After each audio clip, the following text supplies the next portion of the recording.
Assalamualaikum warahmatullahi wabarakatuh. Perkenalkan nama saya Ahmad Syakir dengan NPM 2024 110060. Di sini saya akan menjelaskan tentang analisis visualisasi data saya, yaitu tentang penjualan pendapatan warnet.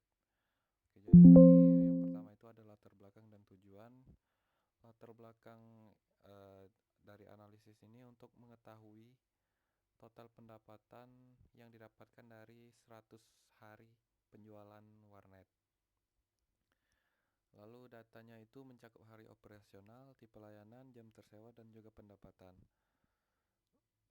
Lalu tujuan penelitiannya itu untuk menganalisis total pendapatan, dana akumulasi jam tersewa, membandingkan kontribusi layanan reguler dan VIP, menemukan hari dengan pendapatan tertinggi dan terendah, dan menentukan jenis grafik paling efektif untuk data warnet. Selanjutnya itu kalian bisa lihat di sini itu ada ringkasan data. Ringkasan datanya ada 200 total transaksi yang terjadi. Pendapatan regulernya itu 82,13 juta rupiah. Pendapatan VIP itu 55,83 juta rupiah. Lalu total jam tersewanya itu ada di 22.009 jam.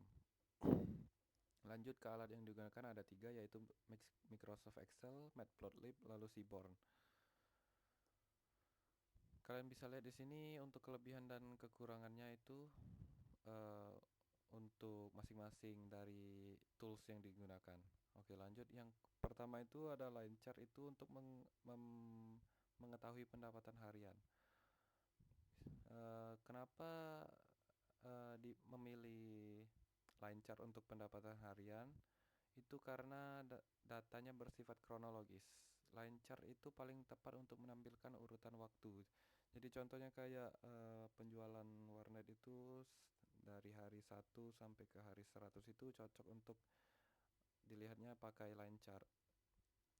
Lalu juga fluktuasi naik turun antar hari itu terbaca langsung dari kemiringan garis. Oke, selanjutnya itu ada bar chart, perbandingan pendapatan per layanan. Kenapa memilih bar chart? Itu karena perbandingan antar kategori regular versus VIP itu lebih jelas dengan panjang batang.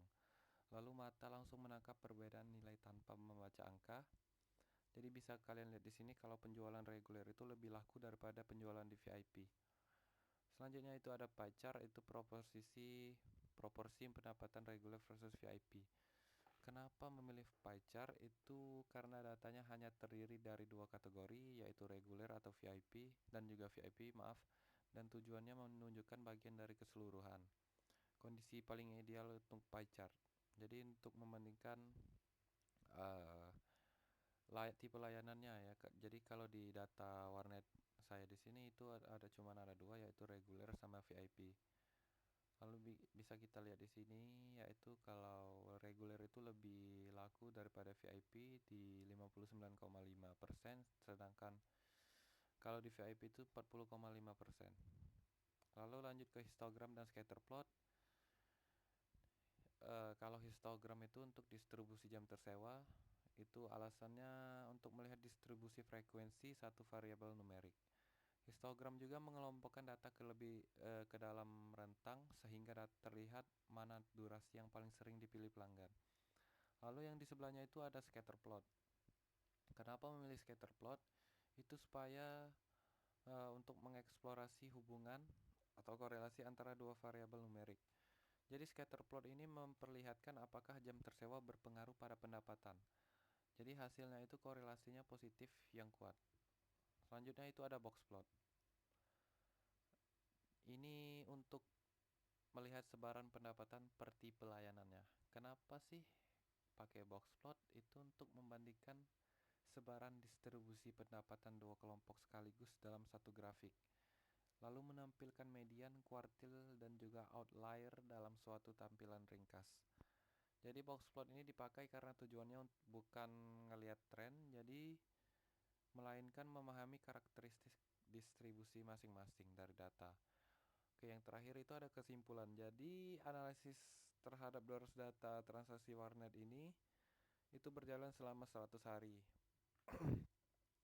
yang menghasilkan total pendapatan sebesar 137.960.000 dengan total jam tersewanya itu ada di 22.009 jam. Layanan reguler itu terbukti lebih unggul dibanding VIP, baik dari sisi jam mau juga sisi pendapatan, meskipun jumlah transaksi keduanya itu sama. Lalu pendapatan tertinggi terjadi pada hari ke-98 dan terendahnya itu di hari ke-99. Ini mengindikasikan adanya siklus fluktuasi yang dipengaruhi pola weekday dan weekend. Dari sisi visualisasi, setiap jenis grafik dipilih sesuai karakteristik data. Line chart itu untuk tren waktu, bar chart itu untuk perbandingan, contohnya tadi reguler dan VIP, dan pie chart itu untuk proporsi, histogram itu untuk distribusi frekuensi, scatter plot untuk korelasi, dan box plot untuk sebaran distribusi. Membuktikan bahwa pemilihan grafik yang sangat tepat menentukan keterbacaan dan kedalaman informasi yang dapat digali dari data. Baiklah, sekian analisis visual data dari saya. Terima kasih. Wassalamualaikum warahmatullahi wabarakatuh.